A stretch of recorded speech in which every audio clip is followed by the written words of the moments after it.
ഷാജിയോ? ഫ്രണ്ടിലെ കഥ തുറന്നു കിടന്നു. അവിടെ ആരെയും കാണുന്നില്ല. ഏതായാലും ഇവിടം വരെ വന്നതല്ലേ, ശാന്തി ഒന്ന് കണ്ടിട്ട് പോകാമെന്ന് കരുതി. സാമാന്യ മര്യാദയ്ക്ക് എന്നോട് ഇരിക്കാനെങ്കിലും പറഞ്ഞുകൂടെ? Thank U.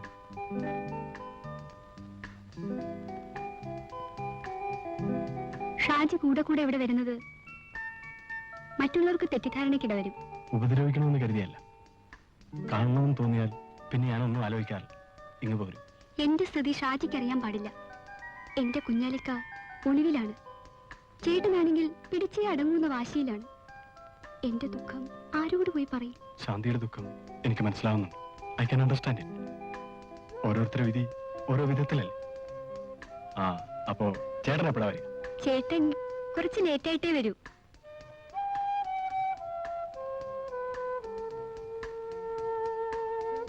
എന്നാൽ മറ്റൊരു ദിവസം ചേട്ടനുള്ളപ്പോ വരാം. പോട്ടെ.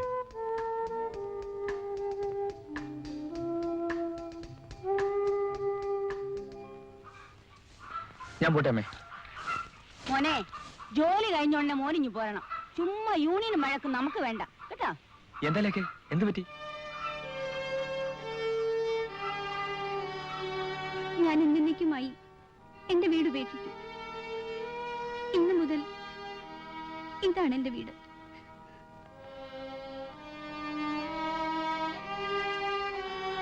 ലേഖ, ഇതൊക്കെ പറയാൻ എളുപ്പമാണ്. ലേഖ വീട്ടിലേക്ക് പോയിക്കോളൂ. മോള് വീട്ടിലേക്ക് പോകും. എന്റെ വീട്ടിലെ സാഹചര്യം അമ്മയ്ക്കറിയില്ല. അമ്മയ്ക്ക് ഇഷ്ടമില്ലെങ്കിൽ ഞാൻ പോയേക്കാം, പക്ഷേ വീട്ടിലേക്കല്ല. മോളെ മോളെ നിന്റെ മനസ്സ് മനസ്സിലാക്കാൻ എനിക്ക് കഴിയും. മോളെ, നീ അകത്തേക്ക് വാ. അമ്മേ, നീ പോടാ അവിടുന്ന്.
ഒരു ഉപകാരം ചെയ്യാവോ? എന്താ? എന്റെ വീല് പഞ്ചറായി പോയി. മുതലാളി വരുന്നതിന് മുമ്പ് ശരിയാക്കില്ലെങ്കിൽ എന്റെ ജോലി പോകും. ആ ജാക്കി ഒന്ന് തരാവോ? അതിനെന്താ, തരാമല്ലോ.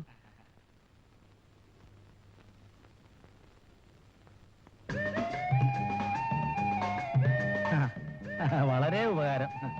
ചില്ലയെല്ലാം കാക്ക തൂറിച്ചിരിക്കുന്നു. എന്താ തുടച്ചു കളയാത്തത്? തുടങ്ങി.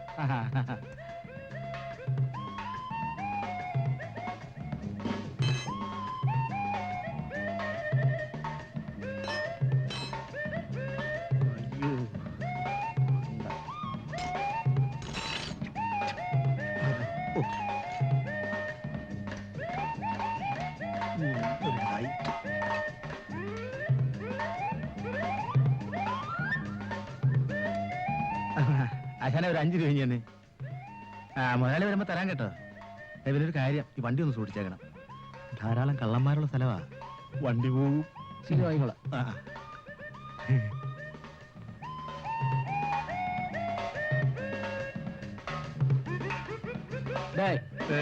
തീപ്പെട്ടിയുണ്ടോ? അത് എന്തോന്ന് തീപ്പെട്ടിയാ? പെട്ടി സാറ് വെച്ചോ, എടുത്തു.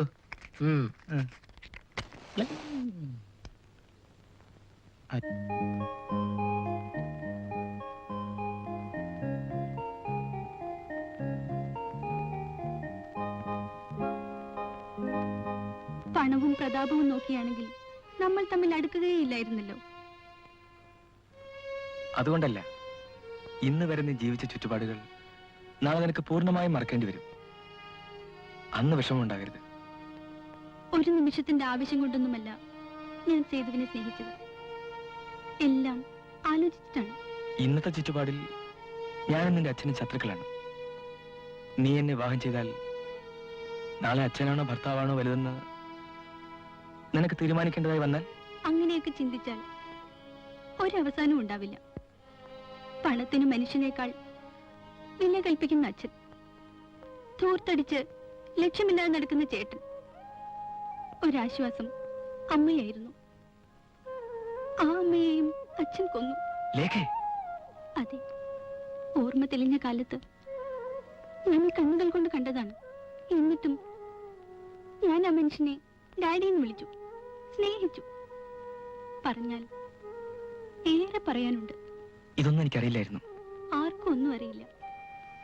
എല്ലാം ഓർത്ത് ആദ്യമൊക്കെ കരയുമായിരുന്നു. പിന്നീട് കണ്ണീര് വരാതായി.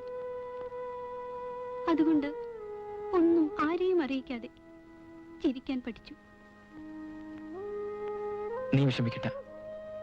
ഒന്നും ഉദ്ദേശിച്ചിട്ടല്ല, ഞാൻ എന്തൊക്കെയോ പറഞ്ഞുപോയി. വരൂ.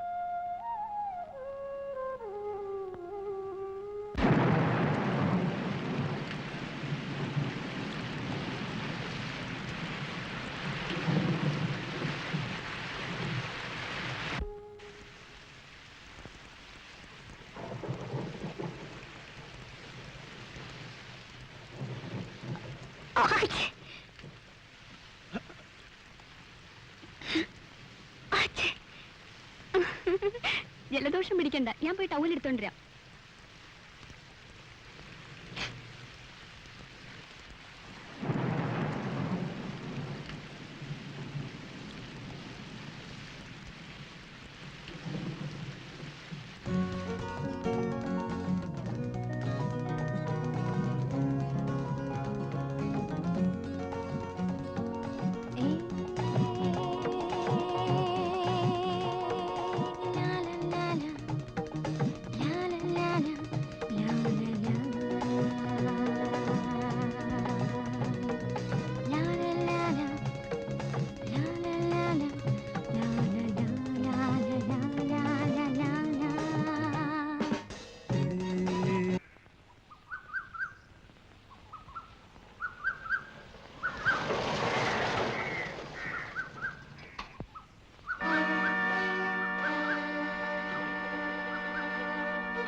നീ വീട് വിട്ട് ഇറങ്ങി വരാൻ എങ്ങനെ ധൈര്യപ്പെട്ടു?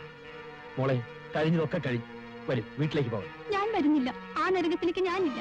ഇതാണ് എന്റെ വീട്. നീ അത്രയ്ക്കായോ?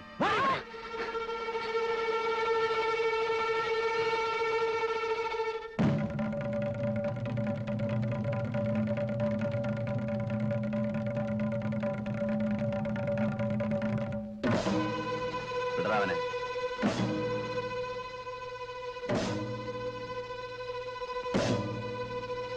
വിടറാവനെ. നീ